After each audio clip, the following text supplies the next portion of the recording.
By the late 3rd century, Rome was exhausted. The empire had survived the crisis of the 3rd century, barely. 50 years of civil war, invasion, and plague had left its cities in ruins and its borders broken. Emperors had come and gone like shadows, most lasting only months before being overthrown or murdered. The once mighty empire was bleeding from every edge. Enemies pressed in from the north and east.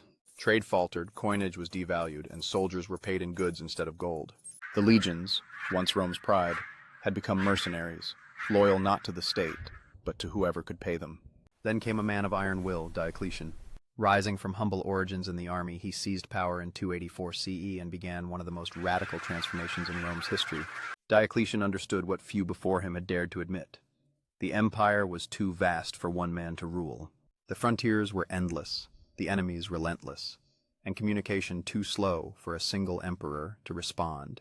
His solution was unprecedented, and he would divide power to save Rome. In 293 CE, Diocletian created the Tetrarchy, or Rule of Four.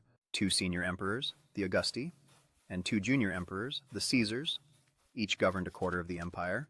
The East and West would now operate independently but remain united in purpose. He ruled from the East, while his co-emperor Maximian governed from the West.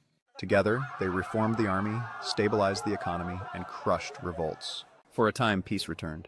The empire, though divided in administration, stood strong again. But division brought new challenges. The system depended on loyalty and succession, and human ambition has never been loyal for long.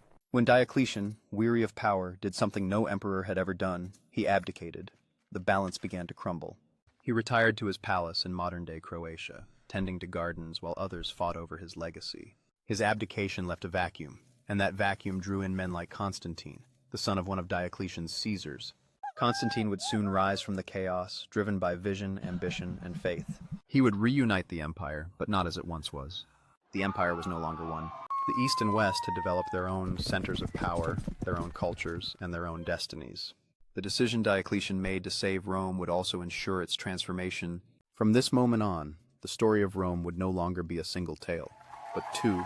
The Western Empire would struggle to survive, while the Eastern Empire would endure for 1,000 more years. The world was changing, and the Roman Empire was changing with it. The Eternal City would no longer stand alone at the center of everything.